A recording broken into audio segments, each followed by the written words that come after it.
Philosophy of Money. Yeah, so this is the book, Philosophy of Money and Finance, just came out a month or two ago. My buddy Lisa was an editor. She has worked finance. She also teaches logic here in New York. I don't know Joachim Sandberg, Joachim, don't know how to say it. But yeah, what we're going to do is Chapter 2, The Social Ontology of Money, is currently free for download, so we're going to take it. It is always about Lisa, yes. One thing I have at the moment is a platform. It's not the biggest platform, but like in philosophy Twitch, it's like me, Prof, Aristotle, Ivan Neo, Luminance Bloom. Speaking of, if I could just drop the links. So, this is all the people that there's literally there. There's also Dr. No Way, who I haven't spent enough time with, but there's this is it. I can list all the people in a few messages that are philosophy or philosophy related people. So that's it. And so it's I have the platform. I like to help out my friends when I can. I'm not anybody in the world of philosophy, but none of the other people are making this sort of content. And so when Lisa goes somewhere and be well, what's your book about? She'll say, well, if you're interested, this is one person's take on it. And she's also going to come up with she's going to have some interviews with the authors in the future. So yeah. And that'll be in a few months. But as always, what we do here is we read the philosophy and then we review the philosophy. And you should be. I think y'all are on Discord together. So Rentacoin is in Prof's Discord. I don't know if DCI if you're there, but you should be able to also get on Discord. If you need to get on Discord, you can get on my Discord. There. So there. Okay, you guys can organize your stuff also there. So, you know what? And Vipers is now streaming again, so we can shout out Vipers. I saw him gone live, but I was out walking around today. So, anyone who doesn't know, Vipers from the community has restarted streaming again, and there, yeah.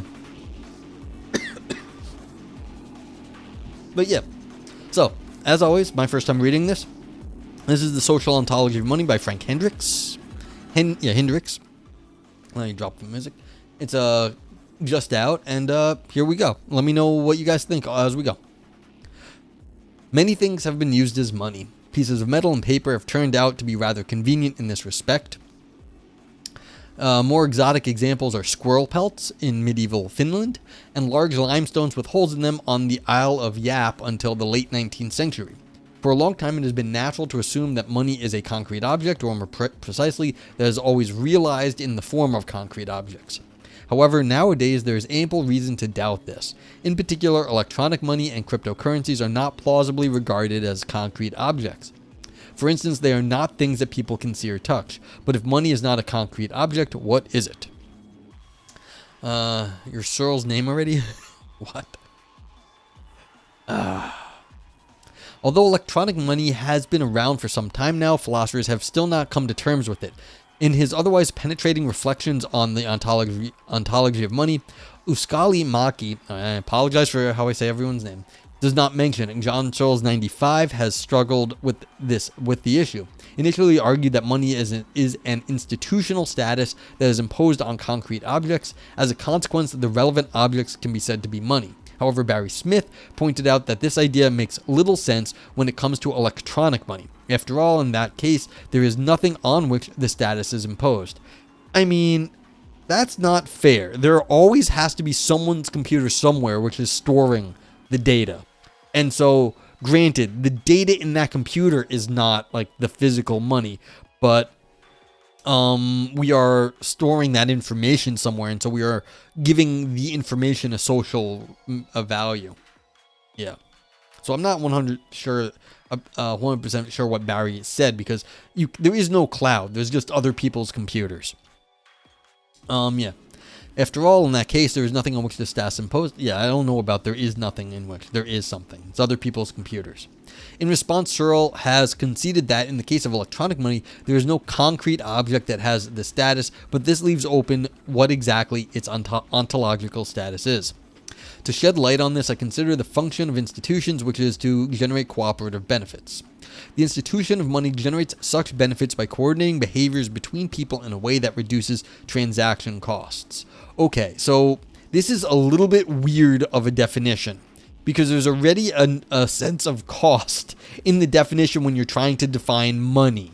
The institution of money is defined in terms of costs. That's already strange. Milk and Horns, welcome in. Don't need to bring up crypto. Normal banks just keep numbers in ledger too. Yes, exactly. Crypto's its own thing. It's just a ledger it's a distributed ledger. It's just not in a bank's computers. It's in the many people's computers. Okay, the coordinating role of money plays a central role in two recent social ontologies of money, that of Francesco Guala and that of J.P. Smith, Philip Boykins, and Stan Duplessis. Guala's point of departure is the idea that concrete objects feature in coordination institutions as signaling devices, which facilitate their participants to converge on a mutually beneficial course of action. Okay, so signaling devices. I have this money, you have that money, you have that stuff, and that signals that I am going to give you something for your goods. Okay, however, he claims that mere representations can also serve this purpose. In light of this, Guala proposes that money is a concrete object in some cases and an abstract object in others. Yeah, so I can physically give you the money, or you can know that the money has some sort of status somewhere, but it doesn't need to be a physical thing. You need to know that other people will act as if the money were physical. Okay, Smith, Boykins, and Duplessis argue that money is always an abstract object. Concrete objects can be used to represent it, but they are not money. In this chapter, I critically assess these views. The main problem with views that take money to be an abstract object in some or all cases is that abstract objects cannot enter into causal relations, whereas money can. Yes, so this is a classic problem, that if you have an abstract object like a number, how does it causally do anything? And I'm not talking about like you have one thing. The idea is that you have a one, like the concept of a one. How does the concept of the number one do anything? You might have a concept, but that'd be you, how you are, your disposition to talk about numbers. But like that, the abstract number of one is not what that is. That would be you. And so it's like you can't, the abstract object itself doesn't do anything. It's just some sort of abstract thing. Okay. In light of this, the author says, I consider a third possibility. Instead of an object, money is a property of an agent. Okay, so like I have the property of like having money. In other words, no thing can be money, but agents can have money. Yeah, like so I can have hair, and you can have hair, and like I could cut my hair off and give you some hair, but like that'd be weird, but whatever. Me, the Rylan, let's go. Yeah, you know what's fun, Prof? I was thinking my stuff is, the way I see the world is very much aligned with the Rylan camp. I never really looked into Ryle before you. So I'm like, but I am perfectly happy being okay with the Rylan camp. If you want it to be like substantial stuff, I don't care about your philosophy. And if you don't want it to be substantial, just like some property that we have a disposition, that's cool too. But like anything I do should be... Anything I say, I think I'm going to be cool with you guys. Adam in Rapture says, the implication of actions based on perceived value in society. True? Did Trump need money recently? Yes. Do that for Ivan. Ivan's got his own views of things, you know. I can't, you know, you can lead an Ivan to like wisdom. You can't make him think. That's how it goes. Wee, lumpy potato, hello. In the middle of doing chores. How you doing that? Yeah, so it's hard to convince people of philosophy. It's very, very difficult. And so, but like, I'm okay with the other way of looking at things. Is just, you know, you got to change your philosophy around to make it be like, well, look, you have thoughts in your head, and that's a concept, and that concept exists, and then that concept has causal efficacy for you, because your thoughts make you do things. And so it's like, well, okay, you have objects there. And it's like, that's okay. And so you have some Bayesian predisposition. That's fine. You just want to talk about it that way. That's cool too. Cut my hair off and give it to him? Yeah, I could do that. I don't know if he'd take it. Welcome in, Lumpy, a dragon potato. Let's give Lumpy a shout out. Actually, Lumpy talks finance on his stream quite often. He likes to talk some money. So we are talking the philosophy of money at the moment. What is money? Speak of the devil.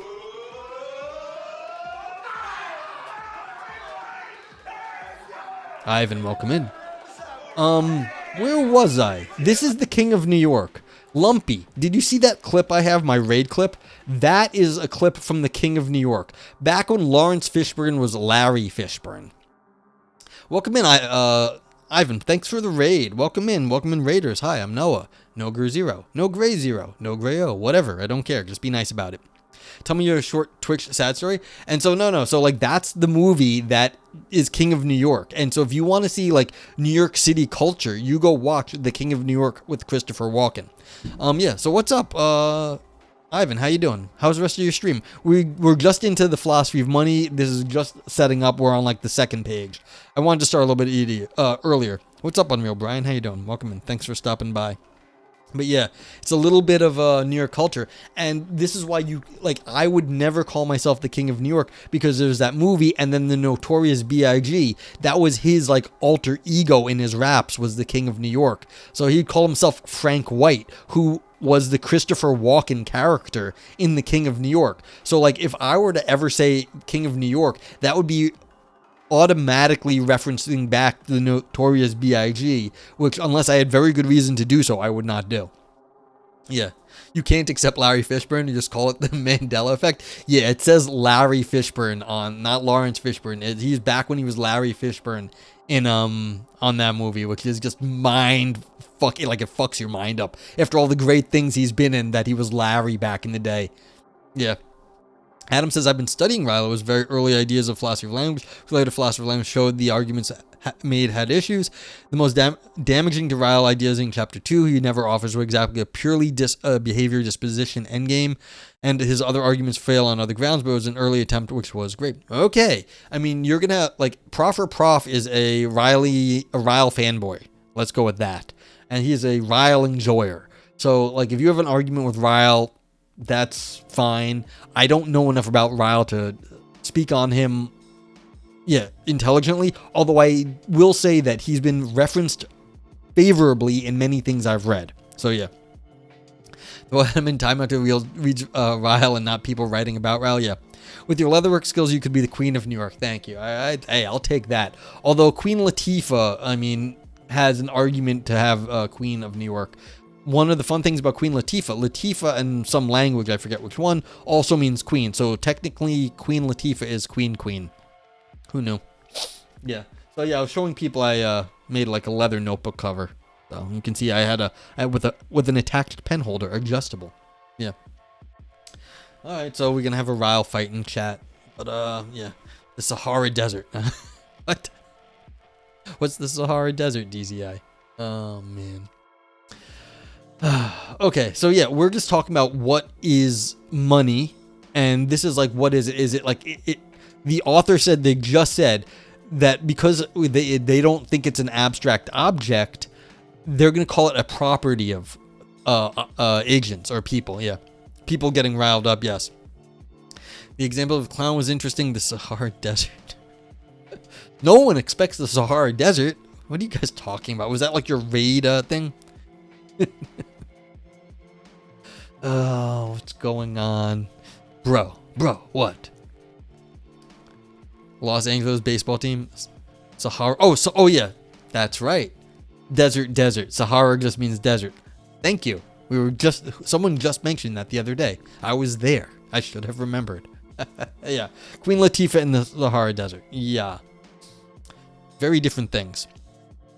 Lumpy says, Saturday night I went to say hello to Luluna TV, a Quebec streamer I know. When I got there, they were discussing retirement. The conversation went general investment stories, the horror some people went through. Yeah, some people have had very, very terrible stories. There's a mini scandal. Canada, our national news network, caught all the major banks red-handed, pushing costly investment products on people, costing them their life savings, and Twitch had many of these. It's so depressing. And they changed the laws in the United States where, like, investment people don't have to get, like, they can lie to you, basically. Chai tea, yes. Chai tea, yep. That's another one. Chai is tea. Just depends. And what I found out on Kali Oxenfree's stream, who is, she is in the third message, in the middle. Kali Oxenfree is the only linguistic streamer I know. Like, she talks linguistics on her stream. It depends on the trade route that they bought the tea from, based on like the language that was used on the different trade routes, where things were chai or things were tea. And so, like, depending on if it went over land or if it went over by sea. Maybe that was on Shane stream. I don't even know. It was either Shane or Colley's. But yeah, Sierra Mountains. Yeah. Oh, so mountain. Aha. So things like this. But anyway, we can fight about Ryle. We can fight about other stuff, but we're talking money at the moment. So instead of an object, money is a property of an agent. And I was saying like hair, and then like you could give some of my hair to Ivan, and then you showed up. Like literally, we were talking about that. Yeah. And anyway, Ivan, if you have to go take a break, go get some food, go do that. Oh, Lake Tahoe. Oh, I did not know that. Tahoe means lake. Oh, cool. I had a friend named Matt Pond, and what was his name? Oh no, we had a name. His name was Matt Decker, and we called him Porch. We called him Porch for so long that everyone forgot his name was Matt Decker. We didn't actually know what his name was anymore. And then someone called him Matt one day, and we were like, "Who's Matt?" We all called him Porch. Yeah, money. La Brea tar pits, the tar pits, like Tartar Banks. Yeah. Hey, give hair to Ivan. I don't know how it came up, Ivan, but that's what happened. Yes. All right. So, in other words, no thing can be money, but agents can have money. So I guess it's like a color. Like colors don't exist. I mean, there's wavelengths of light, of course, but like the wavelength of light is not the color. Like if you see me, I have color, but like the color is like, it's not like out in the world. It's like a property of me. And, like you see the color on the screen or whatever, but like it's a wavelength, but the wavelength is like, that's physics. It doesn't have the color itself. How we interpret the wavelength is the color. And so it's like, it is a property of an object. It's not something there on its own. Frank says, I'm sure there was a river when they added river to existing river, but I don't remember it. Yeah, there has to be. Primal asks on Kick, are they saying money is value? No, they're saying it's a property of an agent. So like a property of an agent like hair. Like hair, does hair have value is what you're asking there. It might not. It depends how people treat it. But like it's just a property. You can't step in that river. It's less than 6 times if you step in it twice. Yes. River Avon does that in UK. Aha. Avon is river. Okay. All right, so in other words, no thing can be money, but agents can have money. Furthermore, having money is a matter of having social power, including purchasing power. Yeah, so a person can have the power to purchase certain items, and other people won't have the ability to purchase the item. So, like, if you're rich, you can buy, politicians. I'm not rich. I can't buy a politician. Yeah, money's a promise, says so in the bill. Yeah, that's what the ability is, Milk and Horns. That's exactly right. It's the social power that I can do something. What it is, that's the power. Power theory is that like you have the ability to do something. A fourth alternative is that money is a concrete object in some cases and a property of an agent in others. To shed light on the plausibility of these different views, I start by briefly introducing the commodity and credit theories of money, section 1, then I go on to discuss Searle's social ontology of money in section 2, and the nature of function of institutions, section 3, and section 4. I bring all of this to bear on the ontological standing of money. I argue specifically that it should never be regarded as an abstract object, and I conclude that, at least in some cases, money is not an object at all. Politicians are pricey these days. Are you sure, Unreal Brian?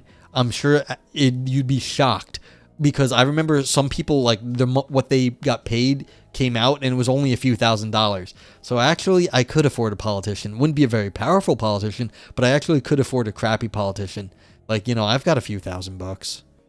Yeah, you forget about that. Some of these people really aren't that expensive. George Santos was cheap. Yes, Lumpy. That's exactly right. You could have bought some of these people for like really not that much money. Like, especially if it wasn't one of those like high profile bills, you want some little thing swung one way or the other, you could definitely afford it. So yeah, I forgot about that. It's like, yes, not all politicians are that expensive. Okay, money and its functions. Economists define money as a generally accepted means of exchange, a store of value, and a unit of account. Let me borrow 20? Yeah. Checks in the mail, prof. These three characteristics of money are its functions. The term function is used here in its ordinary sense as the purpose for which something is used. According to the commodity theory of money, money is itself a commodity, just as the things you buy with it. What defines an abstract object for the author? Primal Person asks. Well, hopefully we'll get there. They said they're going to talk about these theories, so I don't know yet. Generally, an abstract object is like the concept, not the concept, the number one. There is no number one in the world. There are one objects. You can represent it in like, and you know, like the number one right here on the page, right there, like number one, money and its function. But like that's not the abstract object of one. It's like an instantiation of it. Like that's just an object representing the number. So like if you think about a number, that's an abstract object.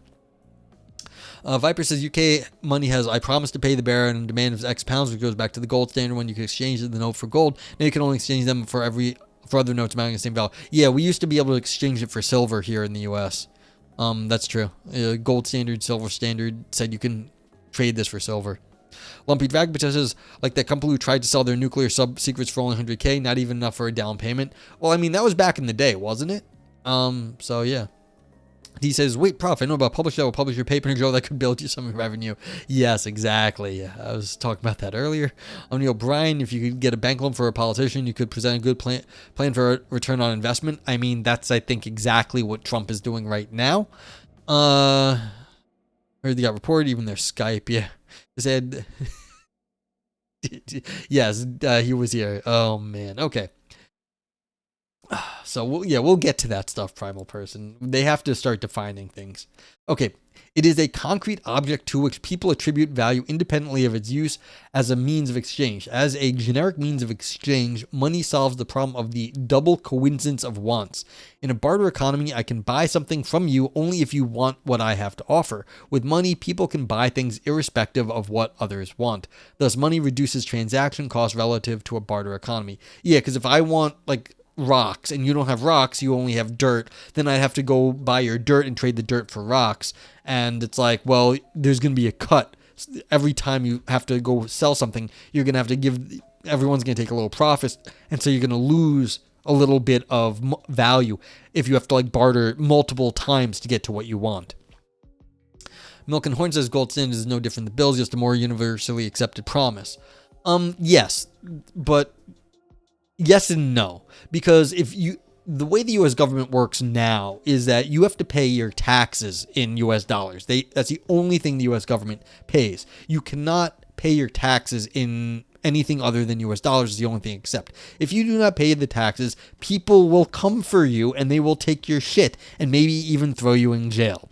So it's not exactly what's going on now because you can't trade your money in for anything else, but the government will come for you eventually if you do not, pay your taxes. So it's a different kind of promise. The other one was I could get money, like I could get gold for it, and this one's more all stick, no honey in some sense. They will come for you with guns, and if you don't. So it's not the same promise.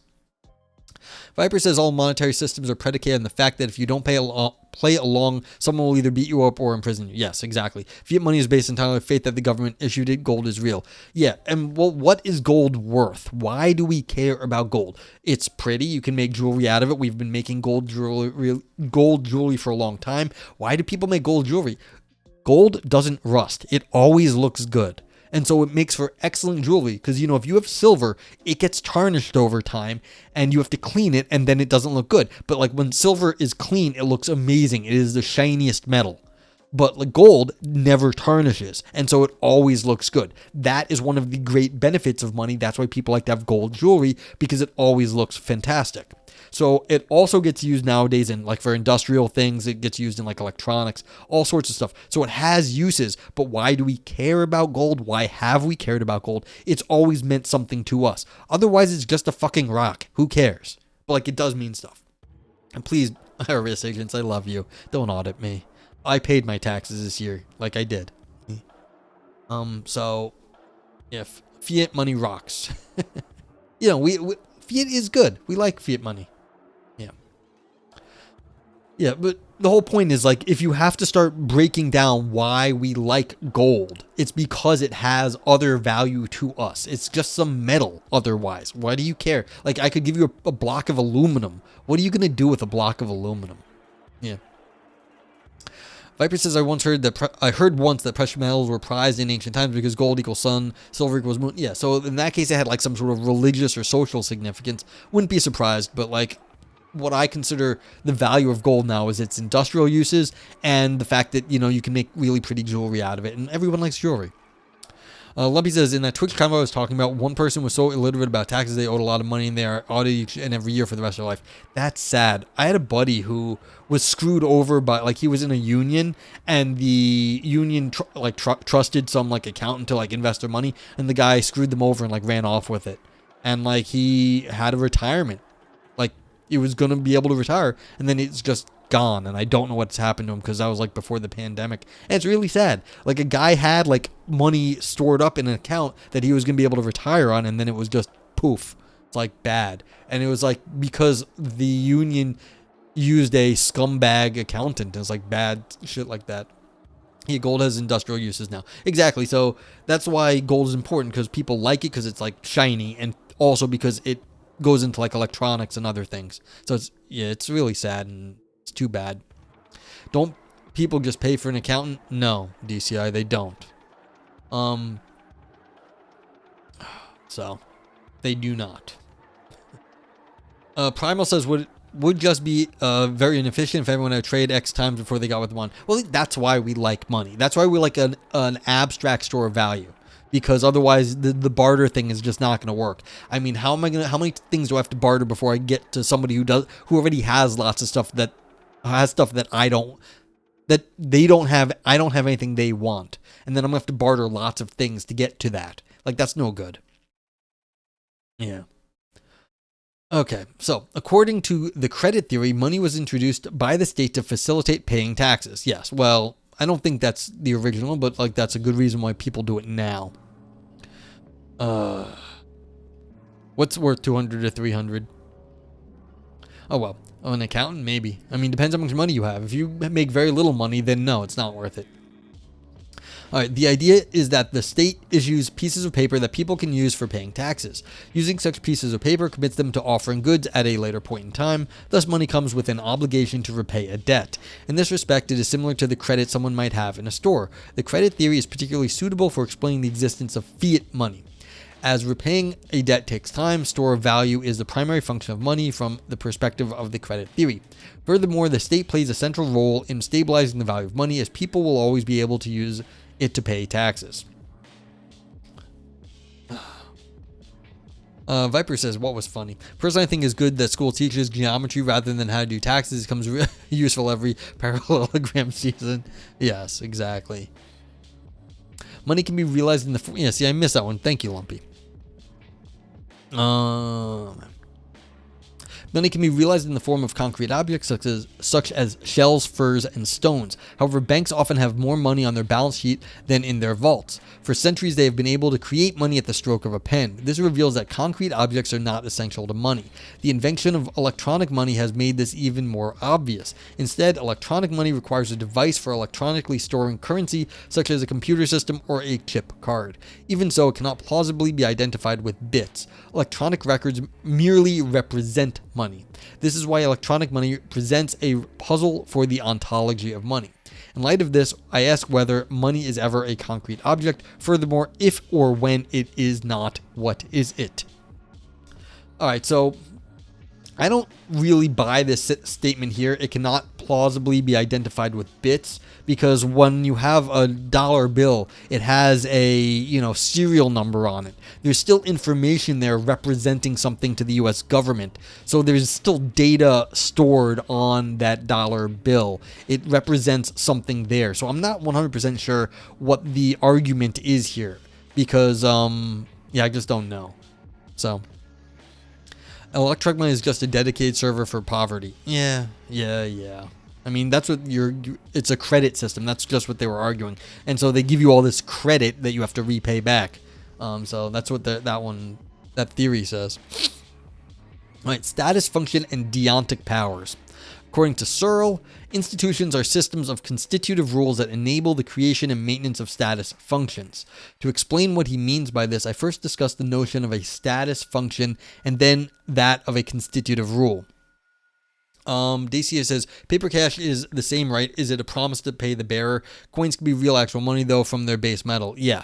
So that's what they used to say when you were on the gold standard or silver standard. It was a promise to give you a certain thing. It was a promissory note that, like, if you go to like the government, you could get the medal. So it was at a certain point. Now it's not, but like, yeah, the coins can be actual money from their base metal. But of course, nowadays the coins are not actually worth what, like, the value that they say they have. Like, so a quarter is not worth 25 cents worth of metal anymore. It may have been at a certain point, like, like, that's why it was always a problem that governments would debase their coins, because back in the day it meant a certain amount of silver was in the coin, but then they would debase it, they would make it less pure, and that would, drive, that's how they would make more money, by, not putting as much silver into their coins.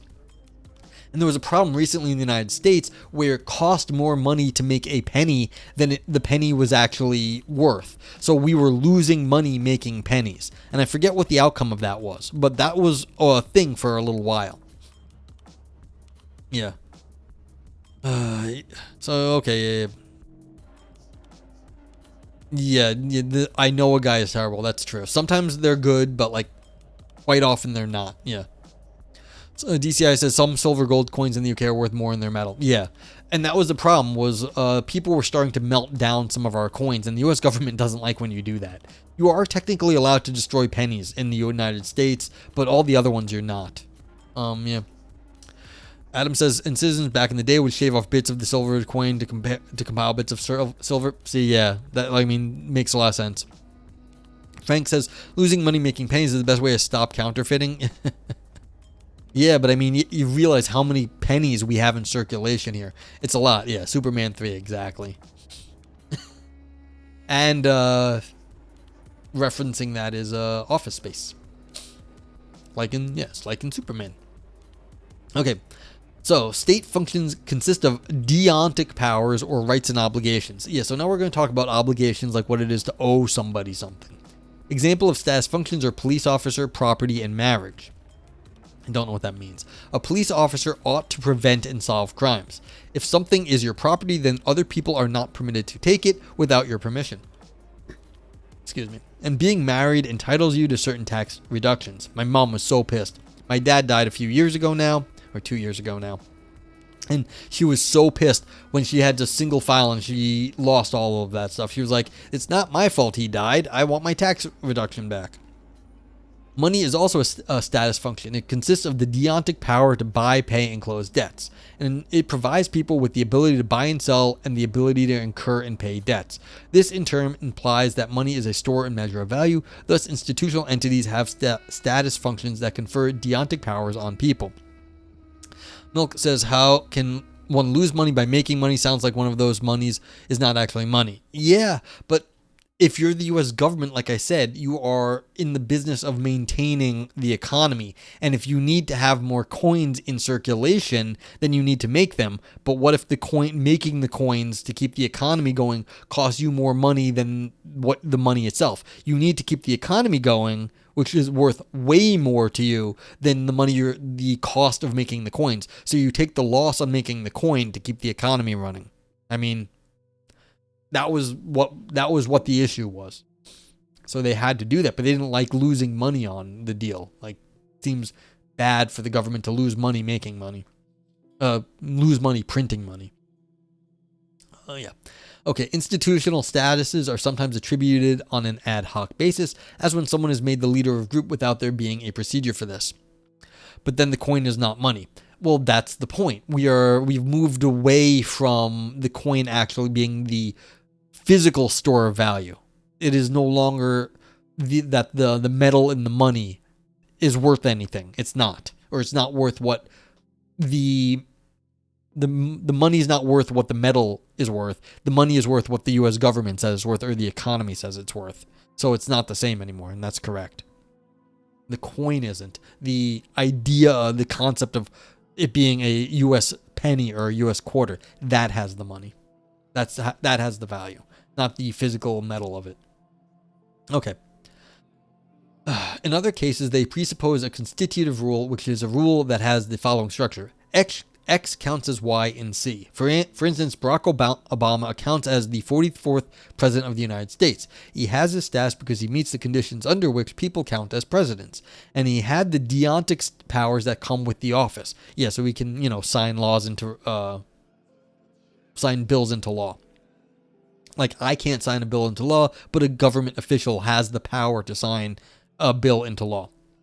Similarly, money presupposes constitutive rules, one for each currency. Searle gives the following example. Bills issued by the Bureau of Engraving and Printing count as money in the United States. For a constitutive rule to be enforced, it has to be collectively accepted. So I guess here's the social aspect. So we all agree that these things count as money. Okay. As Searle conceives of them, constitutive rules specify the conditions something has to meet in order to have a status function. But it does not mention the deontic powers. To see how they are connected, I distinguish between two kinds of rules. So they're referencing themselves in a few papers. The first, which I call a base rule, concerns the context-specific features of money, such as the kind of paper it is made from and what is printed on it. The second, to which I refer as a status rule, specifies its deontic powers, such as the power to fulfill debts.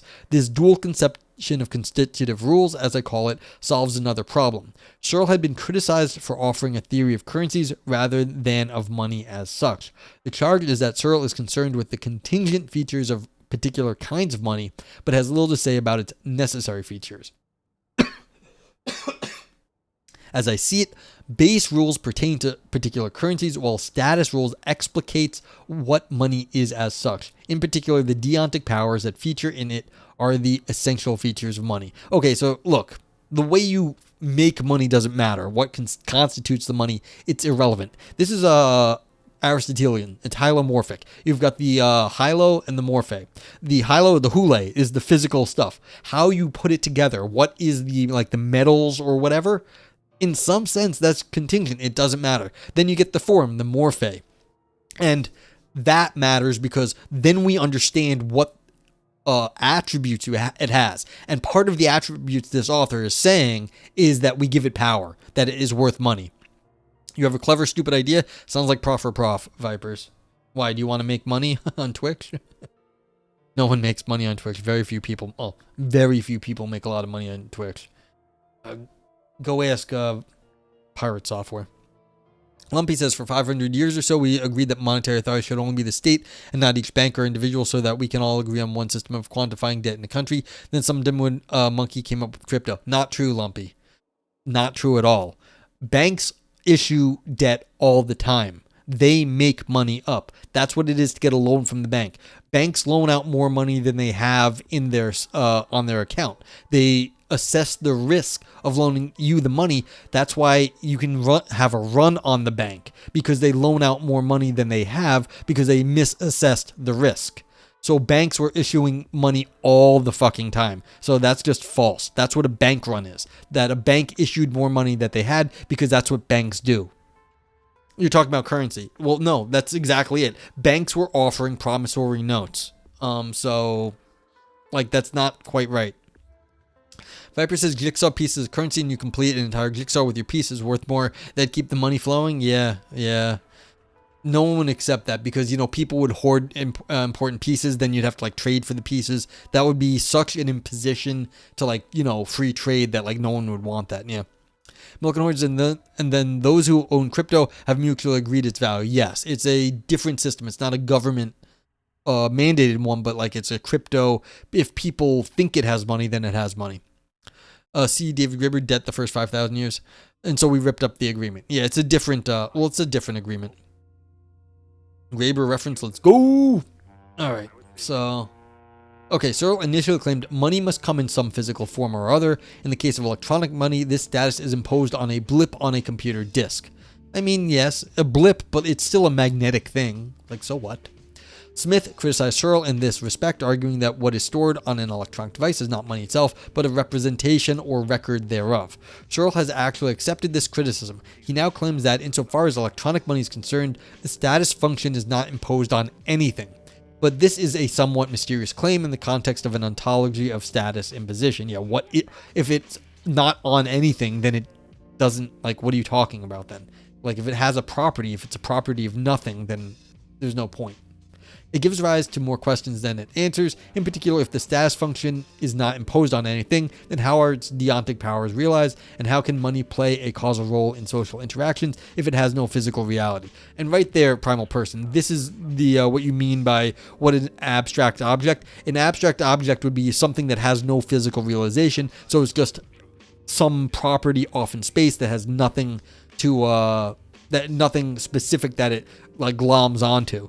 And that's the problem. If it has nothing to glom onto, then what is it to have a bank account? You don't have a bank account because it doesn't exist on any object. Yeah.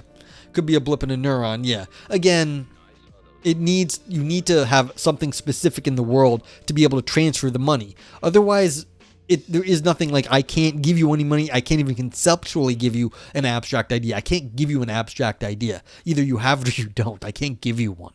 It's like, yeah. So the status function is imposed on an actual object. Well, that's the problem here, Adam. It doesn't make sense to say you need something in the world that the property gets attached to. If there is nothing there, you can't use it in any sense. Makes no sense to talk about it. Blip in a neuron? Yeah, again, if I have some idea that I have some code, then I could tell you that, and anyone who knows the code has the money, but that's harder. Again, abstract ideas are just tough. If I take a hostage, is the hostage temporarily a currency? Well, it would be a store of value. People have value, and people treat other people as value. Ask your insurance company what your life is worth to them to insure. So if you think of insurance as a gamble, I think I'm going to die this year. And the insurance company says, I don't think you're going to die this year and you have to pay us this money. You can see that as a gamble on your life. I'm saying I'm going to die and you have to pay my family $1 million. And they're saying, I'm betting you're not. I'm just going to take your money. So in that case, you can put a number on your life and, go bet on it with an insurance company. So of course you can be a store of value, and go to a war zone now and you will have hostage war prisoner trading all the time. Skin tone determines the denomination. Yes, exactly. And yeah, some people are worth more than others in our society. I'm sorry to say. In this last respect, it is instructive to contrast Searle's theory to that of Machi's. Searle explicates that the function of money in terms of deontic powers. In contrast, Machi claims that money is a bundle of causal powers. He goes on to argue that those causal powers are sustained by an institutional structure. The underlying idea is that for money to exist in a contemporary society, an extensive institutional structure has to be in place, including property rights and a state that enforces them, along with markets and a banking system. So the question remains what money is if or when it is not a concrete object. The challenge is to provide an answer that accounts for the causal dimension of money. Yeah. So if there is no physical thing, there's just an idea that gives me some social power to do something, like I have money and you're going to let me do stuff because I have the money and I'll give you something in theory. Well, how does that actually work? Because if there is no physical thing that I'm giving you, just numbers are changing in an account in a computer somewhere, what happened? Institutions and their function. To make progress regarding this issue, it is important to cast the net wider and consider other theories of institutions. The two most influential kinds of theories regard them as rules that guide or structure human interaction, rule theory, or as stable regularities in behavior, equilibrium theories. Rule theories typically focus on how rules define the options people have and structure their interactions. Rules about inheritance, property, and taxation have substantial consequences for what people do, as do legal rules that define what is criminal behavior and what is not. For rules to be enforced, they have to be accepted within a certain population. Furthermore, they capture the normative dimension of institutions. They feature rights and obligations in Searle's terms, deontic powers. Such rules are enforced by means of formal and informal sanctions, and they can be regarded as legitimate or taken to have authority within the relevant group of people. Yeah, so keep in mind, the banks have certain formalities. They're not strict rules, but we famously redline people in the United States, which meant that if you're from a certain zip code, you can't get a loan. And so it's like, what could you do just by your stuff? So it's like, these are rules that people have. And nowadays we have algorithms that people use that determine what kind of loan you do. And this is just, one step removed from redlining. They're just hiding it behind a computer program. Yeah.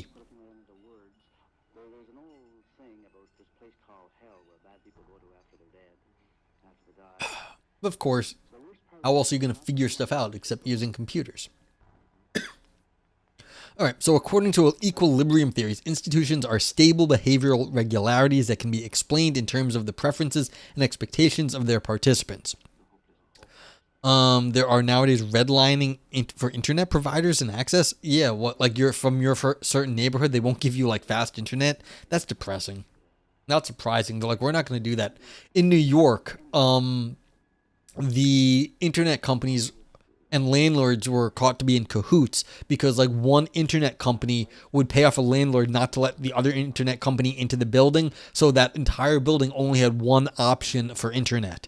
And so they would pay off the landlord and then just jack the prices in that building, and the people couldn't get another competitor. And so a lot of buildings were like this, and you'd be like, well, we're supposed to have both Comcast and Verizon in this neighborhood, but you really can only get like Comcast or else Verizon depending on your building. And so it's like, it's crappy.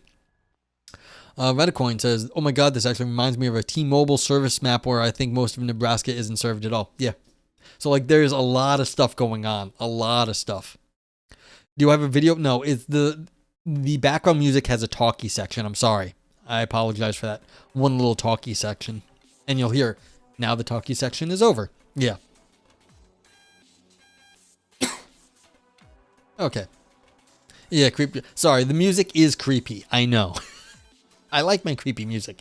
I know it pisses a few people off, but I don't have another good DMCA-free track. I should find one. I've been playing this for years at this point. Yeah. All right, continuing. The preferences of the participants are interdependent. Each prefers to behave in a certain way because the others do as well. Yeah, so if you have an institution, everyone working within that institution likes to follow the rules because they get benefits from those rules. Author says, think for instance of traffic participants who drive on the same side of the road, or of farmers who help each other with the harvest. The former is an example of an institution that facilitates coordination, the latter of an institution that enables cooperation. In both cases, all participants benefit, at least relative to the worst possible outcome. In a broad sense, these are benefits from cooperation. In light of this, generating such benefits is often regarded as the ideological function of institutions. This is the property that explains why they exist and persist. Isn't White Bat audio stuff all royalty free? Yeah, some of it is. So I could go play those lo-fi things. But then I'd be like all the other like lo-fi like basic bitches out there. So I don't do that. I'd have to go find something I liked. But yeah, I might put some time into that, but it's unfortunately a lower priority thing on all the things I have to do at the moment. Yeah, like if you can see over like my shoulder, like I like my guys, my creepy lo-fi. I like my creepy lo-fi. It's where's my music? There it is. Anyone who cares, there it is. The main problem is that each of these two kinds of theories seems to be incomplete. Equilibrium theories capture the behavioral dimensions of institutions. In contrast, rule theories address their normative and symbolic dimensions. But neither does justice to all three dimensions of institutions. To resolve this problem, a number of hybrid theories have been proposed.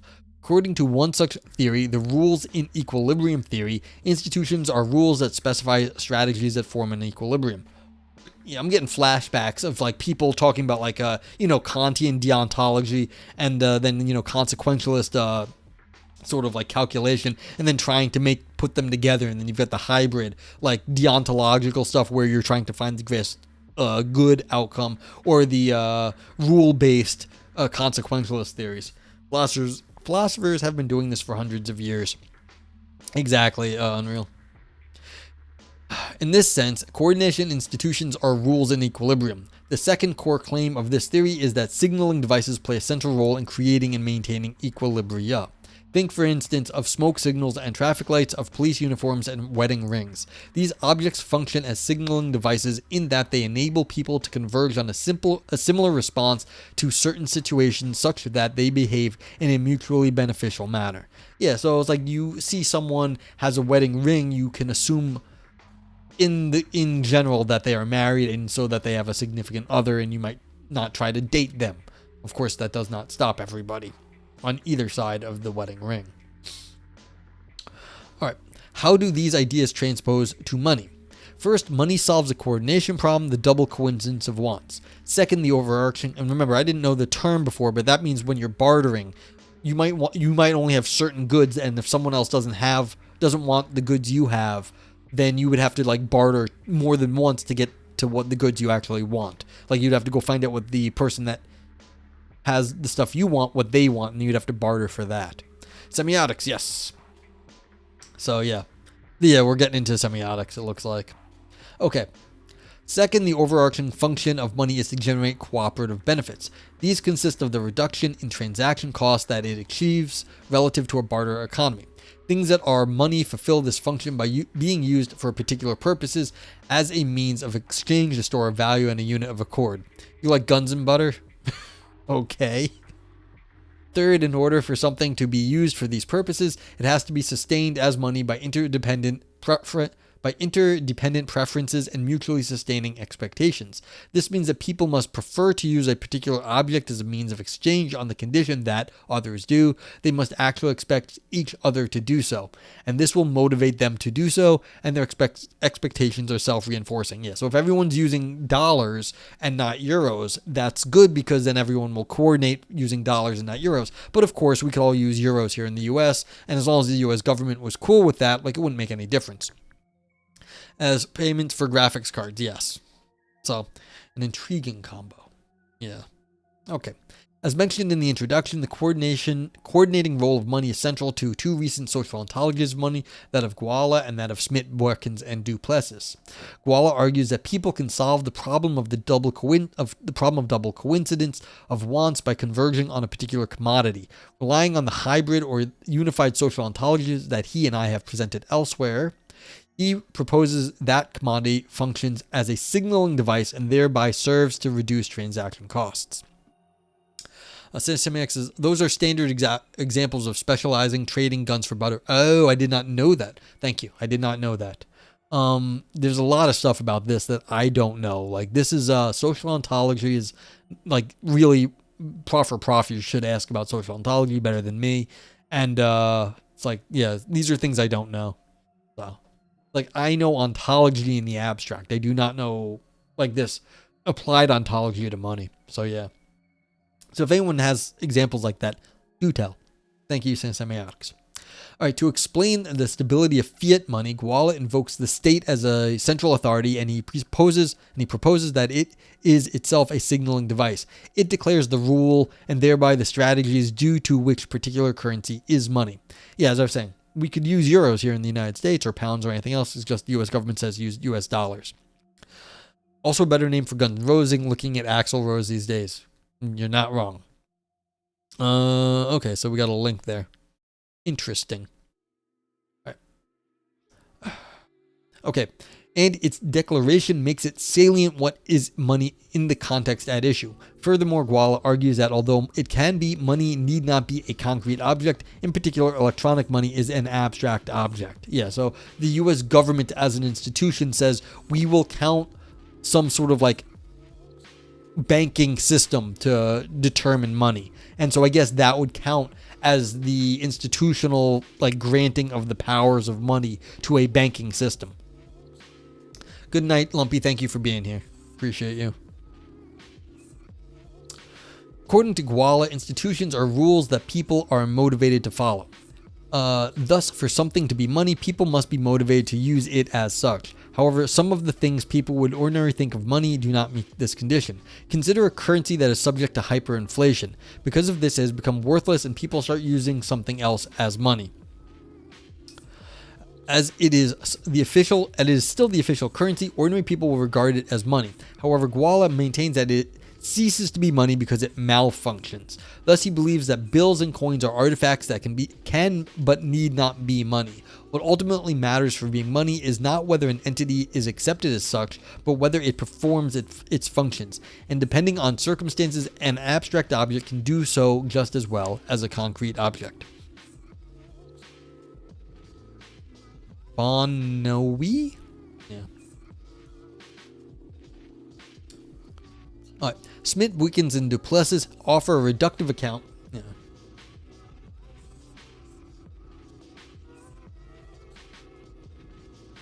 Smith, Wickens, and Duplessis offer a reductive account of institutional objects. To this end, they invoke the core insight of equilibrium theories, namely that stable patterns of behavior can be explained in terms of preferences and expectations. They propose that institutional objects can be reduced to ordinary objects toward which people are incentivized to act in certain ways. Thus, money is an object that people are incentivized to acquire for exchange or transfer of ownership.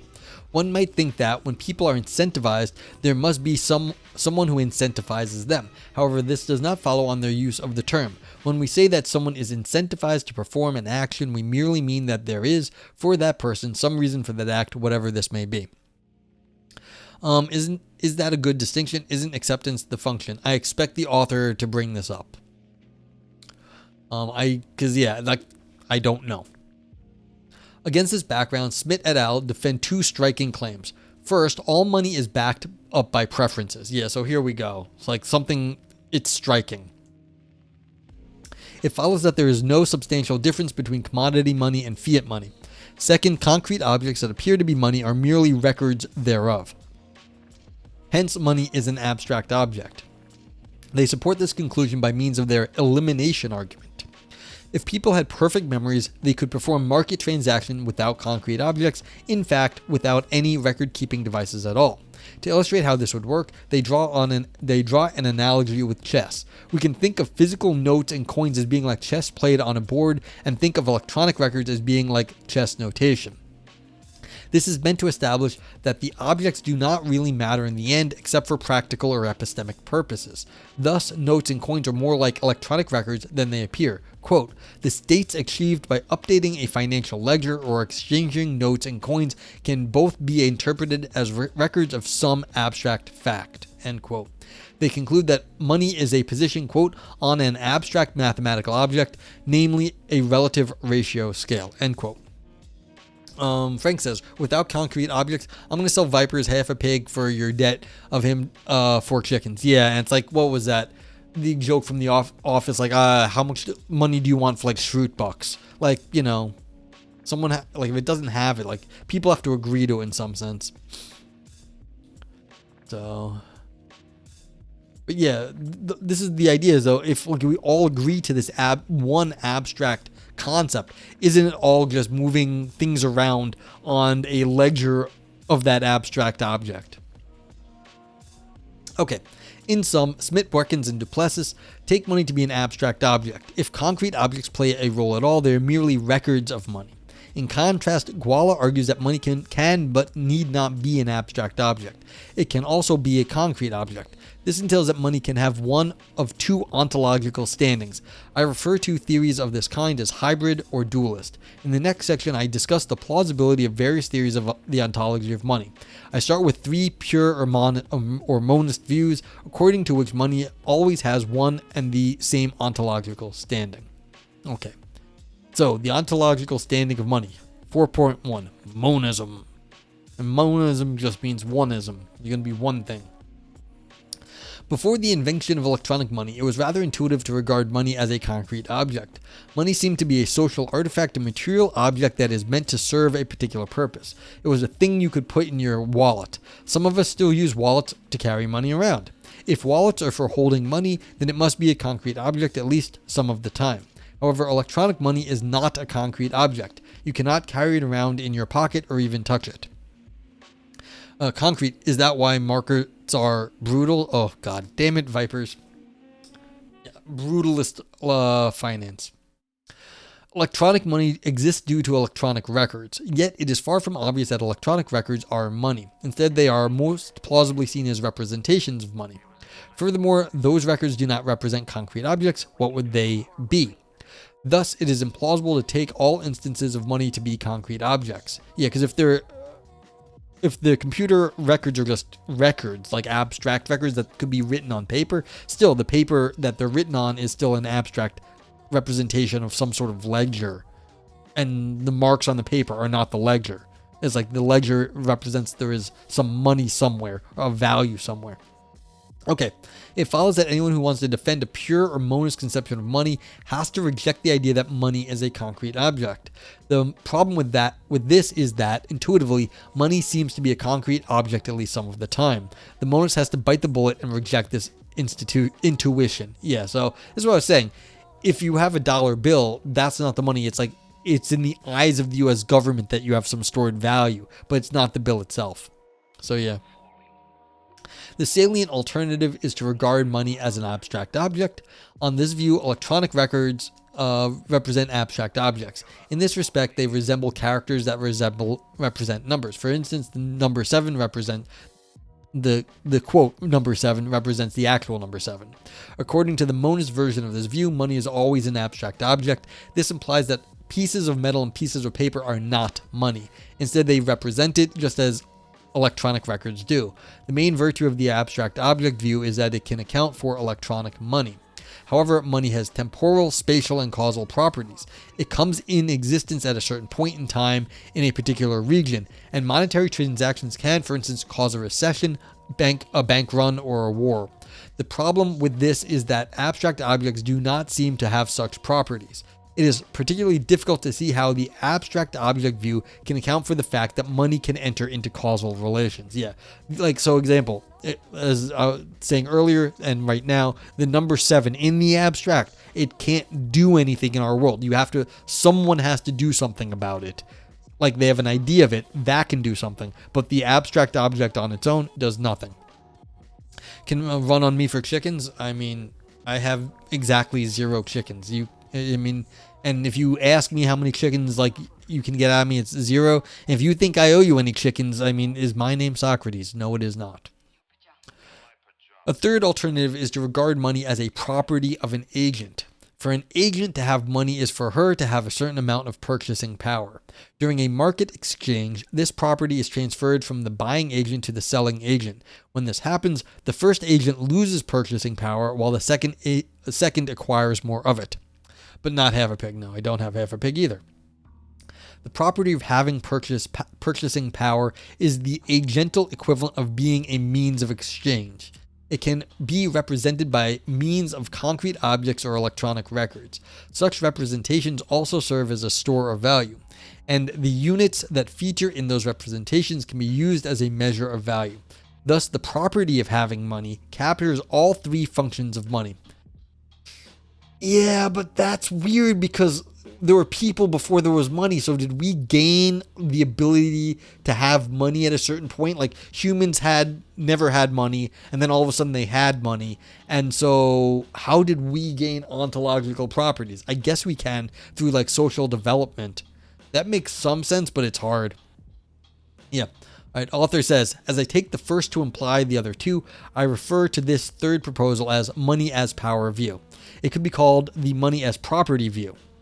But this would be confusing because of the intimate relation between money and the institution of property, which plays a central role in what follows. Yeah. Smokes bowl, money is energy. Yes. This is money as power. We're getting, will to power, money is power. And it's getting it's a little weird because there's a question well, if we have money, does that make us more powerful? Is this just, just capitalism? Is that what we're saying? It's capitalism. Is what capitalism has done to us. No matter what the medium is, it eventually exchanged for some sort of work. Yeah. Frank says, I'm not sure it's obvious we had people before money. I scratched your back. You owe me a scratch. Well, Frank, you were also saying before that you weren't sure that numbers existed without agents to countenance them in Ivan's stream, so I'm not sure. But we definitely had they've done experiments. They've taught monkeys about money. It took a long time. but we've taught monkeys to have an abstract means of exchange. They've had money, and guess what happened? They turned into people with like prostitution. So we've taught monkeys money, and it had like all the fucking bad effects that you can imagine. Like people, like monkeys were hoarding food to trade for it and stuff. Like, so even if you think that money and humans showed up at the exact same time, which I doubt, and we need Shane here, like somebody from way back when, to say like, okay, was there a time before money when we were only bartering? I don't know, but we have taught monkeys. There was an experiment that someone did this. So yeah, it's a good question though, Frank. All right, so Jerry Cohen embraces a third view where he argues that money is social power. He points out that someone who owns something has the right to exclude or prevent others from using it. When someone actually does so, she interferes with someone else's action. Money has the power to remove this kind of constraint. As such, it functions as an entry ticket to goods and services. This is particularly clear in situations where you actually need to buy a ticket. If you board a train without one, you will be removed from it, but also holds in other situations. If you take a sweater from a department store, you will be physically stopped by a security guard. But if you use money, you do not face this constraint. In light of this, Cohen proposes that the whole point of money is to extinguish interference, to wit, to remove the constraints the agent would otherwise face. Now, as Cohen conceives of it, social power is a property of an agent. He emphatically argues that, quote, money is not, in fact, a thing, end quote, and that money is no object. Thus, the money as power view can account for the way in which money functions in practice and how it affects the ways in which agents interact. In this context, two things are particularly important. First, the money as power view can solve the puzzle of electronic money. Instead of being money, the electronic records represent money. More specifically, they represent the amount of purchasing power that a particular agent has expressed in terms of a particular currency. Second, this view is well placed to account for the causal dimension of money. Causes are property exemplifications. This implies that if money is a property, its instantiations can be causes. Yeah, so I have X amount of money, and I can show you this in the instantiation of the dollar bills in my wallet. And that would actually be, so you can instantiate the property of me having the money. That's interesting. So like this word instantiation does a lot of work here. Like you have to like know what they mean by instantiate, like philosophically. So like the idea that there's a property and then there exists something that is an instantiation of that property, that is a concrete thing that represents the property. Yeah. Okay. A problem that this view faces is that the causal relata are commonly taken to be exemplifications of intrinsic properties, and social properties are extrinsic. Yeah, so how do you show something is social when you have a intrinsic, like something, a property of me, not something social? In response, one can deny that there are causal relations in the social domain. The other option is to allow for the possibility that exemplifications of extrinsic properties can be causes. Okay, so there's different ways of like breaking down how like me showing you the money is showing you my purchasing power as a unique property of me, which is a little bit of a weird thing. But like, why would I have a unique property of purchasing power? But yeah. It follows that in these respects, money as power view performs better than its two rivals. The concrete object view cannot account for the existence of electronic money. The abstract object view cannot account for the fact that money can enter into causal relations. In contrast, the money as power view can account for both. Thus, the idea that money is a property of an agent deserves to be taken seriously. And yeah, so this is their, I think this is the author's toy theory. All right, so then there's dualism, 4.2. Intuitively, money seems to be a concrete object at least some of the time. As just discussed, the monist has to bite the bullet and reject this intuition, but there is an alternative, to give up monism. According to dualism, money can have one of two ontological standings. If it is to capture the intuition, one of them must be that of a concrete object. This means that there are two hybrid views to consider, to which I refer as abstract concrete dualism and object property dualism. Abstract concrete dualism assumes that money is always an object, but that it is either an abstract or a concrete object. Object property dualism is the view that money is either a concrete object or a property of an agent. As discussed in section 3, Gwala defends the abstract concrete dualism. Elsewhere, I have defended object property dualism. Yeah, so this person likes the property that denotes a social power, and then the Gwala defends the abstract concrete dualism, which was the you can have like a concrete representation of an abstract object, I guess. I'm trying to remember. It's already gone. Below I ask which of these two kinds of dualism is the most attractive. Here I ask the prior question whether dualism is to be preferred to monism. Philosophers tend to prefer unified accounts over disunified accounts. It is unclear, however, how much weight this consideration should carry. Yeah, who cares when you talk about money? Just get the one that works. Perhaps it is nothing more than a tiebreaker. This would mean that if two accounts are equally good at accommodating the phenomena, then monism wins.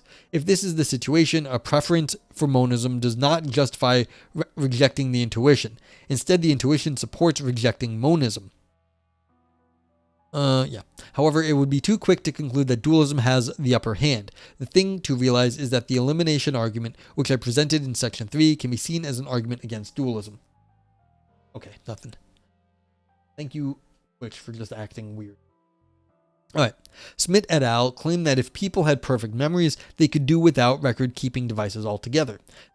They take this to imply that concrete objects are not money, but merely representations thereof. And they conclude that money is always an abstract object. But how strong is this argument really? Beings with perfect memories do not need a checkerboard to play chess. Even so, this does not imply that, say, a wooden checkerboard is not a concrete object. And it does not follow either that in spite of appearances, the wooden object is not a checkerboard. It is a social artifact and as such a concrete object with a function. Presumably, Smith et al. Will not deny this. However, it sheds doubt on their argument. The fact that people could do without certain entities does not establish that the ones that are actually in use are not real.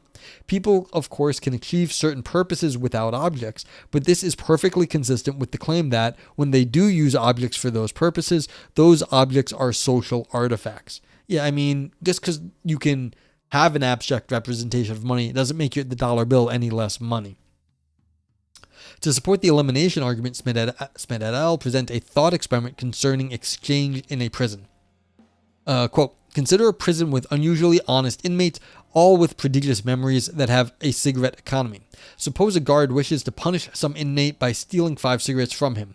The prisoners are in uproar at such blatant injustice and decide to treat the inmate as if the cigarettes have never been stolen.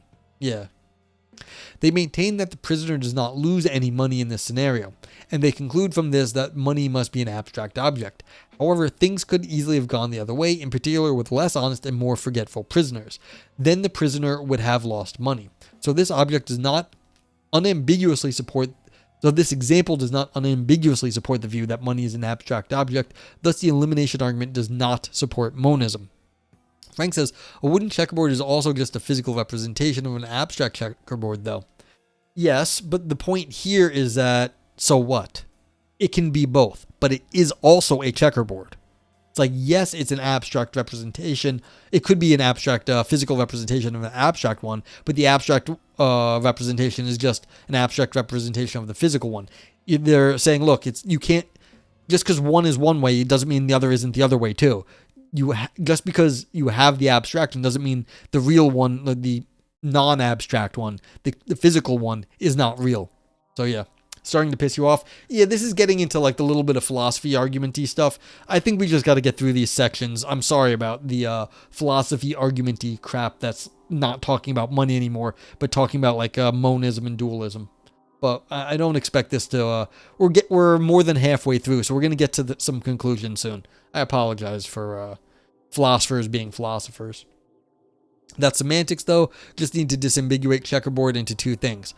That doesn't save you anything, Frank. You can do this till the cows come home, and you're just being like, well, now you have to make 2 words. Physical checkerboard or abstract checkerboard, and then you have 2 objects. They're not the same thing, but is either of them any less real? No, these are not bad questions. I'm just saying your strategy is not going to work. Like, they're good questions, but you have to realize these questions have been hashed out by philosophers in the past. It's not a semantics problem. This is a ontology problem. That's why we're talking ontology here. We're talking about what's in the world, and doing the semantics is not going to save you. Viper says, it seems like there's confusion because money is a synonym for both monetary system and a unit of value that within that system, money is inherently social. It's about trade, after all, so it must be communicated, and therefore the abstract idea must be embedded in a physical object, be that a unit or a ledger. Yeah, no, I think that's right, but the question is, can we actually have a unified view at a certain point? Yes, there's a monetary system, and that's the institutional stuff they were talking about, but that's in the background here, that there's institutions. So like the monetary system is what they mean by institution here. Like, is that a bank? Is that a government? Who's running the institution? Is it just a group of people? But like, that's the monetary system, is the institution here. And so, yeah, they know. It's just now they're trying to hash out what's the best like abstract theory to talk about it. This institution with powers, because they've made pains to discuss. It's a power granting situation. And so if you're going to grant a power, powers only can latch on to things like agents or like physical things. Like, this thing, like the power is like, I could hit you over the head with it. It has mass. Like that's a thing. It has a physical weight to it. And so that's a power. Like you could get hit in the head. Like it would fall due to gravity. It has inertia. So yeah. Viper says, what I mean is that a universal ledger is just as much money as a system of coins and notes. Yeah, but that's the problem. The argument right here is that, look, if it was all in someone's head, it doesn't seem like you would need to have the physical coins and notes. That's the point about these people with perfect memories. And like the argument that like if someone took out the actual physical objects, everyone could just go on treating it as if they had that money. It's like, yeah. So if it was all in someone's head, then they'd argue that it's not physical at that point. It'd just be everyone had to have perfect memory. And then you could argue that the memory itself is some sort of physical object. And I brought this up earlier too, that the physical data has to be on someone's computer somewhere. So there is a physical thing. But then how do you actually attribute the correct representation to the bits on the disk? And that's where the abstraction comes in again, because it's not like the bits on the disk. You have to have some sort of, scheme for how the bits on the disk are represented as the money. And then you are, again, attributing abstract thoughts to it. Yeah, if they were psychic, that would work too, yes. I don't think they did a great job of arguing what I'm talking about here. Maybe someone else could do a better job at what I said. But again, yeah, even though things have to be stored on computers, the representation, the understanding of what the abstraction of the zeros and ones, which are just like different electron states on the disk or whatever, that takes more work. Viper says, yeah, money is information, but that information needs to be embedded physically. Yeah. And so this is what I agree. They did not do the best job saying why that is not, like, it needs a physical representation somewhere, either in our meat space in our heads or on a disk somewhere. But there's still an issue with how we parse that data. If there were only a way to connect physical systems with abstractions, yeah, but that's what we're arguing about here, the right way of doing that, Ivan. And like you can say that like we can do it with like neural nets and computers. That's not the problem. The problem is getting the correct abstraction in this case. It's a question of like correctness, not that the computers can do it. Yeah, in our head, well, of course it's no good, but we'd have to have a very, very somehow honest and strong representation if we were just storing it all in our heads. But of course, like no one would do that. But in the hypothetical, we could. That was the example about the prisoners with perfect memory and honest, which makes no sense in reality, but it makes for a good thought experiment. Okay. All right. Strikingly, Guala invokes similar considerations in support of the opposite conclusion. He considers a pure credit system in which people buy things by coming to owe the other something, for instance, eggs in the future in exchange for fish now. But he also observes that, in practice, credit is often combined with money. Although credit can work in small communities, it is likely to fail in larger ones, in particular because not everyone can be expected to honor their debts. This problem of imperfect commitment can to some extent be solved, but doing so requires costly policing institutions, including legal codes and fine collectors. Because of the costs involved, a trusted currency is likely to work better than pure credit. Viper says, no, it undermines the whole how am I supposed to say French? Raison d'etre de money, which is a communication system. I see what you're saying. But I don't think they're holding it as a communication system. They were saying as what were they calling it? Like a way to smooth transactions. It was to reduce transaction costs. So they weren't calling it communication. They're calling it a way to reduce transaction costs. So yeah. So I think we've got it's a different theory they've got, Vipers. So yeah, it's maybe, but they're doing something different. All right. Guala points out that as the number of people grows large, the points should better be recorded in a ledger supervised by a trusted authority. But this ledger system is redundant when people use concrete objects as money, as the points are then simply attributed to whomever carries the object. Well, people are going to forge bills then too. Yeah, they're talking a lot. That they are. Yeah, I mean, there's forgeries here. Concrete objects can be forged, but whatever. Thus, concrete objects can be money. In support of this point, Guala points out it would certainly be strange to say that money that I have in my pocket is an abstract entity. This counts in favor of regarding some instances of money as concrete objects. Even so, material money is just one device among others for keeping track of who has how many points. Yeah, and this is what the point about social interactions and institutions. It's a monetary system, not just the things in your pocket. The balance on your bank account is another one. Hence, money can also be an abstract object. In effect, Guala turns the elimination argument on its head. He grants that we could do without concrete objects as money. However, he also explains why in some cases we do not. In this way, the fact that we have not eliminated the use of concrete objects supports dualism. No! Yeah. Okay, to account for the various manifestations of money, Guala distinguishes between money as an institution and money as an object. As an institution, money consists of rules that are in equilibrium. Those rules explain which objects are money, irrespective of whether they are abstract or concrete. Those rules are prior to objects. Guala claims that institutions cognitively unburden our minds by providing easy and standardized solutions. Vipers is just because your bank account isn't in the units of money doesn't mean it's not physical. Computers aren't made of ghosts. Yeah, again, I think there's a problem here with exactly what you're bringing up, that the cloud computers, it just means other people's hard drives, other people's computers. They aren't made of ghosts.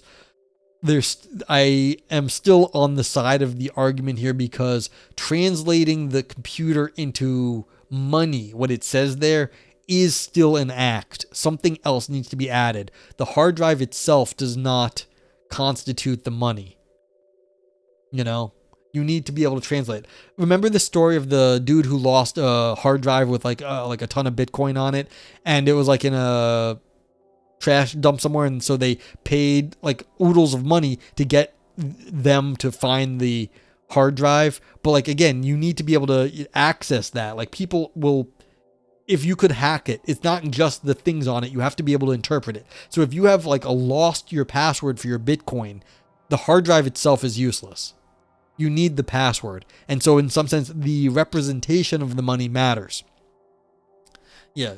So coins and ledgers and servers are just ways of embedding that information. Yeah. But it needs to be accessible. So if you have your Bitcoin and you lose your password, you no longer have access to that money, because it isn't represented in the right way, even though it's still there. It got lost, the access to that wallet. It's so you can't just say it's physically there. There has to be more to it. And so things are locked behind. You could also say if you lose your wallet. Yeah. But then you've lost the money. But you may not have lost the hard drive. You could have a hard drive that you've lost the password to. And so I think that at least shows that you can get locked out of your bank account, and or the bank could just lose the money. No, that wouldn't work. The bank would have to like fuck up their backups, but that's a bad one. You disagree?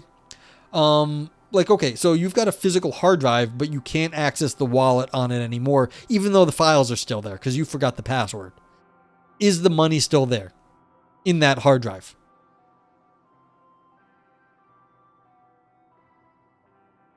I don't know. That's the point, is that the bits need to be represented in the correct way. Okay, so you say yes, even though they are inaccessible.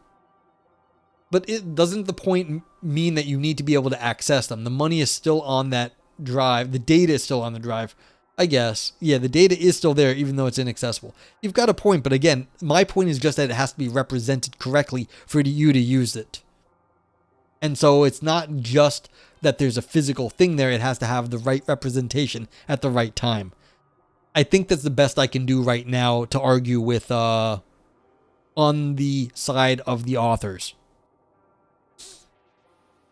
Okay. But yeah, the potential for its use is still there, just like the potential to use pirate gold at the bottom of the ocean is still there. Yeah. Although the potential to use it if the password is lost would take more than like the current processing power in the universe. So that's not the same, but maybe it is. Like, you can't search the entire ocean floor at the moment either. So I don't know.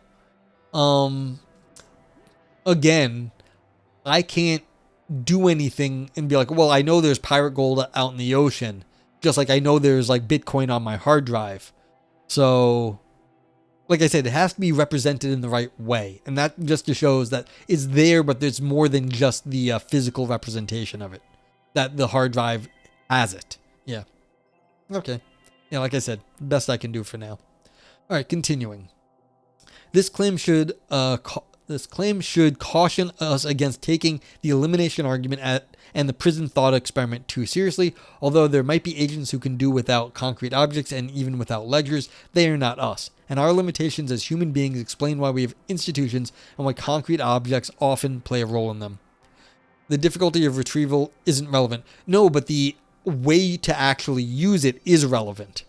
So like if I have a hard drive and be like, here's a hard drive with like 10 Bitcoin on it, but I don't have the password, I can't use that money.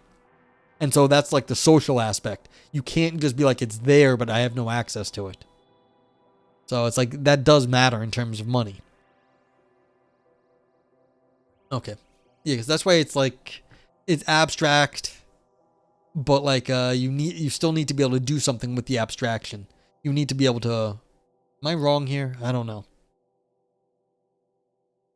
But like the abstraction, it requires more somehow the right representation, which is an abstract thing. That's what I'm trying to say. Yeah. Okay. Thus, we learn little about institutions if we abstract from our limitations. By way of analogy, Guala considers traffic lights. He points out that a middle-sized material object is not needed to avoid traffic accidents. An alternative is to rely on the following rule. Take the rule, quote, on even days, cars from Rue d'Anton give way to cars coming from Boulevard Saint-Germain. On odd days, it's the other way around. Okay. This rule presupposes a calendar that functions as a record, just like money in bank accounts. If it were enforced, even on odd days would then play the same role as traffic lights. In this situation, there would be no such lights. But this does not mean, as things are, there are no traffic lights, or that they are not material objects. Similarly, money can but need not be realized by means of concrete objects. Thus, the elimination argument fails to establish that money is always an abstract object, and Guala uses this result to defend abstract concrete dualism. Yeah. All right. Strikingly, Cohen uses it to argue that money is always a property of an agent. He imagines that, quote, people all had wonderful memories and were all law-abiding, and that information flowed rapidly from person to person, end quote. And he concludes that under such circumstances, money could take the form of nothing more than common knowledge of people's entitlements, end quote. Entitlements or rights are properties of agents. This suggests that the elimination argument supports the money as power view as a monist account of money. However, this faces a significant problem. It cannot account for unowned money. Suppose you decide to become a hermit. On the central square in the city where you lived until now, you throw all your money in the air while saying that it no longer belongs to you and that it will belong to whomever gets their hands on it first. It seems that the pieces of paper you give away remain money even after you throw them in the air and before someone catches them. But during this period, they or the power they provide do not belong to a particular agent. This suggests that purchasing power inheres in objects that are used as money. Decide to, where they said here? Yeah. I decide to, yeah, I get rid of it. Yeah, so you're right, if it's institutionally granted, why do I get to decide to give it up?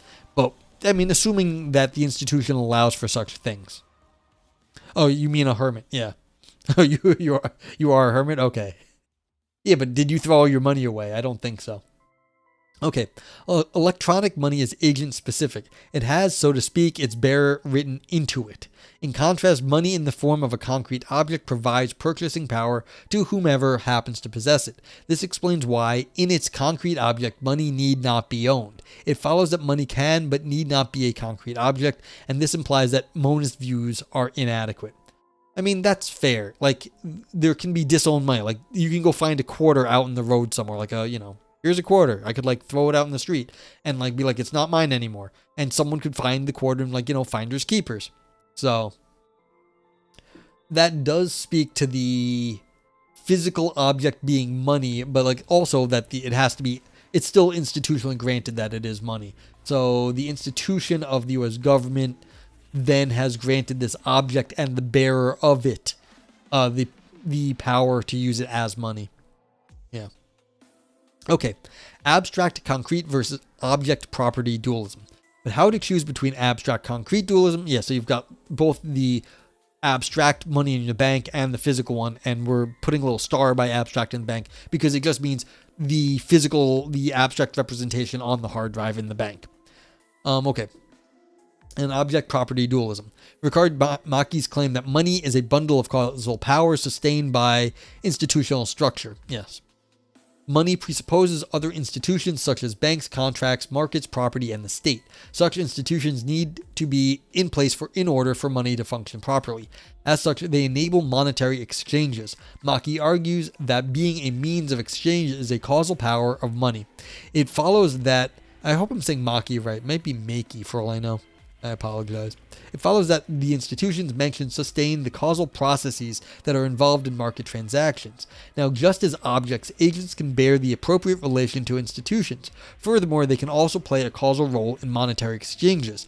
This suggests that the money as power view has no problems accommodating the causal dimensions of money.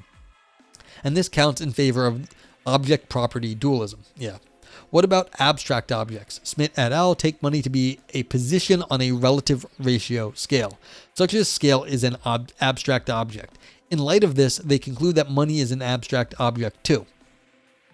You had no idea that Mackey's into philosophy? Who knew? I don't know who this Mackey is. Primal person. Yeah. However, a position on a scale is not as such an institutional object. Furthermore, it is not clear what, if any, relations it bears to the institutions mentioned. Well, who defined a relative ratio scale? Isn't that the institutions themselves? I don't know. Finally, it is difficult to see how, even if it bore some relation to them, an abstract object could acquire causal powers. Note that these problems are due to the strong claim that money is an abstract object. The weaker claim is that money involves abstract objects is significantly more plausible.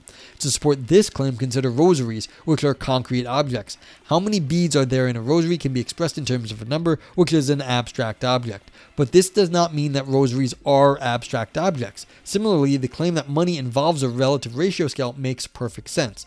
However, for the reasons discussed, it is problematic to equate the two. And the rosary example reveals that there is no need to do so. Thus, I propose that the instances of money involve positions on a relative ratio scales without being identical to them. The fact that their value is expressed in numbers in no way entails that they are abstract objects. Yeah, so it's saying, look, why do you need a relative thing if the money is still physical? This line of argument extends to properties of agents. Consider the height of a human being or the amount of taxes she has to pay. Both are properties of an agent, and both can be quantified and expressed in numbers. He's Scandinavian, so I would pronounce it Mekki. Okay. Thank you. As numbers are abstract objects, these properties involve such objects. However, they are not identical to them. Similarly, can't speak anymore. Similarly, the position on the scale settles how much purchasing power an agent has without being identical to it. In light of this, I conclude that although money always involves abstract objects, it can never be equated with them. And this implies that abstract concrete dualism is mistaken. The alternative that remains is that money is either a concrete object or a property of an agent. The upshot is that object-property dualism is more plausible than abstract concrete dualism. Okay, so they just don't like how the abstract concrete dualism, like you still have too many abstracts when it's abstract concrete. They just like property dualism. Okay, the property, object-property dualism. So it can be an object or a property of an object. Okay, conclusion. Money is a rather common and ordinary phenomenon. At the same time, it has been claimed to be a somewhat mysterious entity. That's Mekki again. This chapter provides ample support for this claim. It reveals several very different views about its ontological standing have at least some initial plausibility. A rather intuitive view is that money is a concrete object. In part because of technological innovations, this can no longer be regarded as the whole truth about the ontological standing of money. Two salient monist alternatives are that it is an abstract object or a property of an agent. Although they are somewhat unusual, I have argued that dualist positions deserve to be taken seriously as well. It is, after all, quite intuitive that people can carry around money in their wallets, which would mean that it is a concrete object some of the time. But what about money that is stored on a computer system? One option is to regard it as an abstract object. However, this view has great difficulty accounting for the causal properties of money. In light of this, I have argued that electronic money is best regarded as a property of an agent. Thus, the alternative that remains is object-property dualism. Money is either a concrete object or a property of an agent. There we go. Okay, thank you all for hanging out. Let's give this a little bit of a review of what we do here. So, anyone who's in chat now, I know it's been I know I went fast. I know this takes a long time. But if anyone here is now free to review this, was this interesting? Like, what do you think was fun? If this had fun ideas, give it a brain dance. Like, if fun ideas give you something to think about. Then for big claims that shrivel up, if you thought like it made promises it did not follow up on, you give it the grapes because, shrivel up. Now, then navel for navel gazing, or if it was only for academics. I mean, this was meant to be understandable when they said they were putting the book together. But if this is only for academics, you say so by saying nog navel. Nog oro for deep or ancient ideas. Nog scream for existential or artistic drama. Nog turd, all style, no substance, still poop underneath. And nog knife, slicing and dicing arguments. And then you've got the global vote yay, vote nay, and there's a vote meh. So yeah. So Frank gave it a yay and a brain dance. Thank you very much for your rating. Appreciate that. But I don't think it ended up going anywhere. Well, they made their claim. And how much you think their claim was supported, I think Vipers had a very good point saying, look, there is no such thing as like an abstract computer. There is none. All computers are physical things. And so this idea that we're forcing everything into like this abstraction, maybe that's a red herring. But the author is arguing that it's a property of a person. Like, I have purchasing power at a certain point. It's a power granting thing. It could also be the money in my pocket, since I can give it to you like a physical thing. But like I can have the purchasing power in terms of institutions. So that's like that's the claim. That claim is substantial. You may not agree with it, but like there is a claim there that it's either a property of an agent or a physical thing, and it can be both. Yeah. Viper says it's an abstract concept which must necessarily be embedded in a physical object because its whole purpose is to be communicated. Yeah. I think that's fair. Yeah, I mean, you're still going on the communication argument, but what is being communicated then? I think the author would say what is being communicated in this case. The communication is the purchasing power. Like, it is a power that's being communicated. Thank you for the rating, Ivan. You give a meh, navel gazing, and a brain dance. Ivan says, I don't think the abstraction for money is out there. While they conclude money cannot be exclusively abstract, the purpose of the paper is to define the abstraction of money. Vipers gave it a lot of stuff. Brain dance, shrivel up, navel gazing, slice and dice, still turd on a golden turd, and a meh.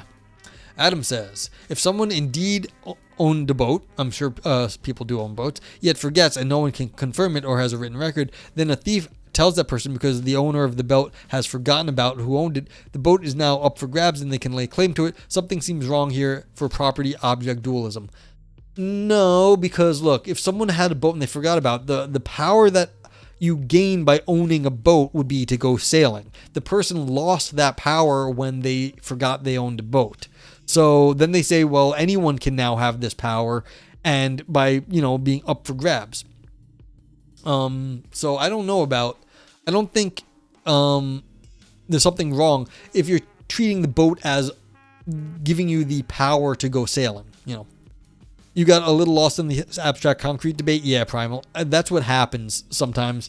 The philosophers have to go deal with other philosophers, and they have to deal with this. But I'm not angry about what they said. Look, it's either a property of you that gives you purchasing power. That's a property you can have, or it's just the money in your pocket. That's it. Ivan says, and thank you, O'Neill O'Brien, for writing. But is there a single abstraction for money? It's just like person is not a single closed form abstract definition. Well, they're saying it's a power granting thing that's granted by social institutions. Maybe that's not specific enough for you, but that's the abstraction. When you're not using it as the concrete object that is physical money, like this is a quarter, like a US quarter, it's 25 cents in the United States of America. Then it is the abstraction is the power granting ability. I mean, that's what the abstraction is. So if you don't think that's good enough, that's fair, but that's what they said. And yeah, Primal, if you want to rate, just let me know. I'll write it down. I'll add you in later. Money is a homonym. Yeah, that's fair too. That maybe they should have defined money a little bit more narrowly to be super clear at the beginning. I think they did an okay job when they're talking about physical money, because they're talking about institutions as this was also, I think, maybe part of the problem with their early philosophy in the beginning of the paper, setting up their institutional talk. They maybe didn't make it clear enough what institutions should be taken as when they were talking about institutions, and they're just assuming everyone understands what they mean by institution. And so I think it's a good argument, Vipers. They may have covered their bases, but I don't know if they did. I just I can tell by how they were talking about it, they may have thought they did. All right, what am I going to say? I'm going to give it a brain dance.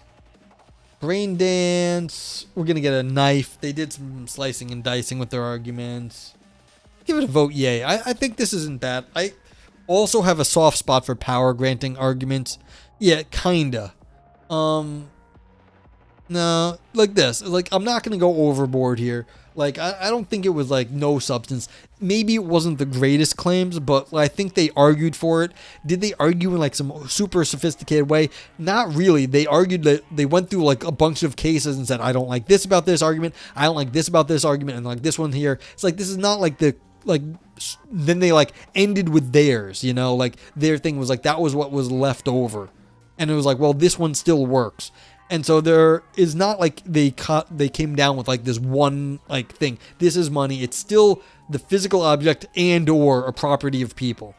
So, but that's okay. I mean, you can't see it here, but literally, it's just money is either a concrete object or a property of an agent. Damn it. It's right here. What they said. Okay, there's their claim. All right, if anyone else wants to get in, this is your chance. But this ain't bad. As far as I'm concerned, they made their argument. May not have been the best argument if you don't like it, but I think they argued for their point. They did it so in a clear enough way. I think I understood it. Yeah, we got lost in the weeds a few times, but it's all right.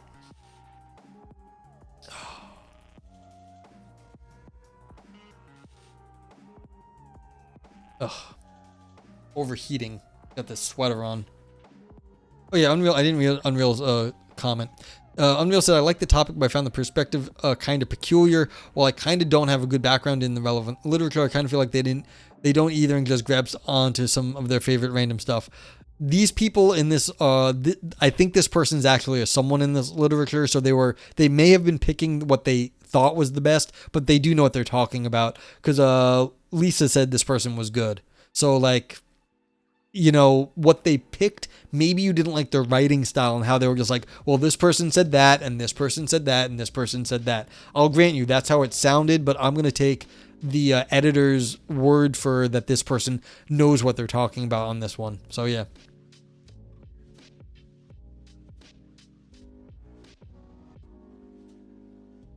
Viper says, to my reading, money was used to mean both the whole concept of money and units of money, as it suited the argument and led to confusion comparing the two meanings of money. Well, they did end up with the two things. It's either the physical thing or it's the abstract one, the property one. So that's fair. Maybe they should have focused on one and not both at the same time. And that would be a problem for how they presented the argument. Maybe they should have said, look, what is the abstract thing that we need to discuss and what is the physical thing that we need to discuss, and kept it separate. Although, considering the rhetoric of the other arguments, it looks like everyone's trying to do both, and this author was playing like the two arguments against each other. It was a little bit sophisticated. They were like, you know, one person would say this and then they'd use it against someone else, and then they use the other person's argument against the first person, and they were kind of going back and forth. So this is like a sort of a sophisticated argument structure in some sense, and maybe it suffered before it. Like if they had sort of simplified and streamlined what they were talking about.